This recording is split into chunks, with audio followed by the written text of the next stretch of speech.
Kia ora, and welcome to the CoreLogic Property Market Update for Hui Tanguru, February 2024. The Aotearoa property market has begun the year in much the same way it ended last. That is, in a relatively patchy and underwhelming way. Nationwide housing values continued to increase in January, but by a reduced margin from previous months, up 0.4%, compared to 0.7% in November and 1.0% in December. All 6 main centres experienced growth over the month. However, in the cases of Kirikiriroa, Hamilton, and Te Whanganui-a-Tara, Wellington, the growth was marginal at 0.2% and 0.1% respectively. In contrast, values in Tauranga and Otipoti, Dunedin, grew by more than 0.5%, and both centres are now up more than 3% over the past 3 months. Ōtautahi, Christchurch, meanwhile, is the only main centre to record growth over the annual measure, a reflection of a much shallower downturn and more favourable affordability. Results across our largest city are also variable. Focusing on the 3-month measure, value change in Tamaki Makaurau, Auckland, ranges from negative 0.1% in Papakura through to 3.5% in North Shore, though growth is more common than decline. When scanning through the other main urban areas across the country, however, the main point remains: it's not all one-way traffic in the market, and certainly not at a consistent speed either.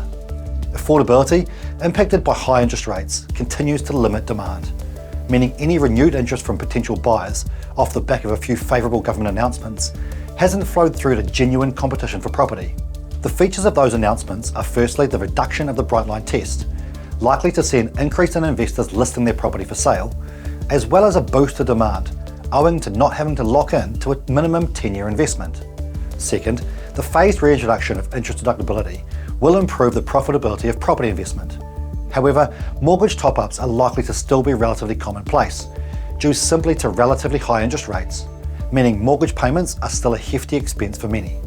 Then we have the Reserve Bank. Plenty of debate surrounds the future of the official cash rate, after recent data has offered both reasons to be confident in the inflation fight, but equally reasons to be cautious that the job is not done.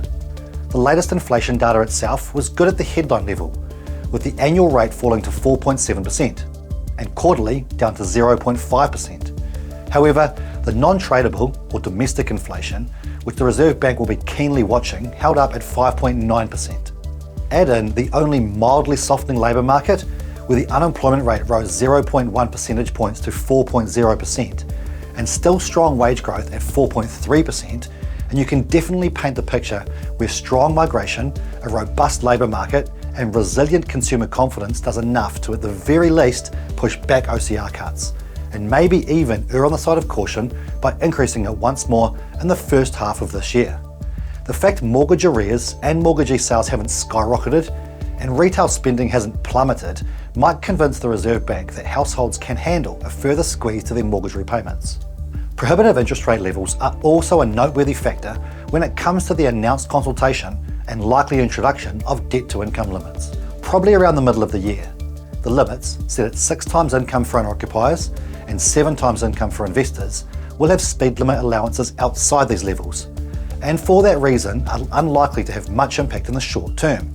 Reserve Bank reporting shows that current lending levels are well below the proposed speed limits, with high mortgage interest rates and serviceability test rates already doing the job of limiting the amount of debt a borrower can secure compared to their income. This reaffirms the point that these limits are designed to impact the next phase of the growth cycle, which may come when interest rates fall, rather than doing much right now. As we suspected though, the introduction of DTI limits will coincide with a loosening of the loan-to-value ratio restrictions, as the Reserve Bank feels the dual tools provide greater financial stability for both bank and borrower. Given the deposit hurdle the LVR restrictions impose on many borrowers then, we may actually see a net positive boost to demand when the changes are implemented, as more owner-occupiers can buy without the required 20% deposit, and investors only require 30% equity, from 35% now, but previously 40%. Everything feels like a tweak here and there though, as opposed to a dramatic change likely to see the upswing take off. Expect slow and steady, and inconsistency to remain the feature of 2024, with affordability a defining factor. On that note, be sure to check out and download the latest version of our biannual affordability report, detailing the state of each market across the country. And to stay on top of all the latest economic and housing market metrics throughout the year, be sure to follow our news updates on the CoreLogic NZ social channels, including LinkedIn, Instagram, X or Facebook. Download our latest monthly chart pack and subscribe to the New Zealand Property Market Podcast on all good podcast players. Mā te wā.